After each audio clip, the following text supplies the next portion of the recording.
ঢেঁড়স নাম শুনলেই অনেকের নাক ছিটকায়। ঢেঁড়সকে আজ এমনভাবে রান্না করব যে ঘরের লোক হাত চেটেপুটে খাবে। আমি এখানে অনেকগুলো ঢেঁড়স নিয়ে নিয়েছি। ঢেঁড়সগুলোকে মাঝখান থেকে টুকরো করে নেব।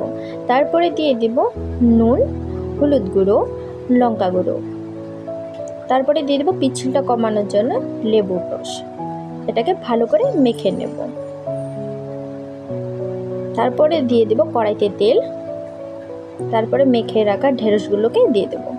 দিয়ে ভালো করে এটাকে ভেজে নেব। এখানে ভাজা হয়ে গেছে। তারপরে কড়াইতে আবার একটু তেল দিয়ে দেব পেঁয়াজ কুচি। পেঁয়াজটা লাল হওয়া পর্যন্ত ভেজে নিতে হবে। তারপরে দিয়ে দেব আদা রসুন বাটা। তারপরে দিয়ে দেব টমেটো পেস্ট। মশলাটাকে ভালো করে কষিয়ে নিতে হবে। তারপরে দিয়ে দেব মশলা পেস্ট। এখানে হলুদ, লঙ্কা, ধনে, জিরে গুঁড়ো। তারপরে দিয়ে দেবো স্বাদটা বাড়ানোর জন্য কস্তুরি মেথি। মশলাটাকে আমি আবারও ভালো করে কষিয়ে নেব। মশলা কষানো হয়ে গেলে দিয়ে দেবো একটু জল, দিয়ে আর ভালো করে নাড়াচাড়া করে নেব। তারপরে দিয়ে দেবো ফেটানো টক দই। টক দই দেওয়ার সময় গ্যাসের ফ্লেমটাকে লো রাখতে হবে। আমি টক দইটাকে ভালো করে মিশিয়ে নেব। দিয়ে দেব পরিমাণ মতো নুন।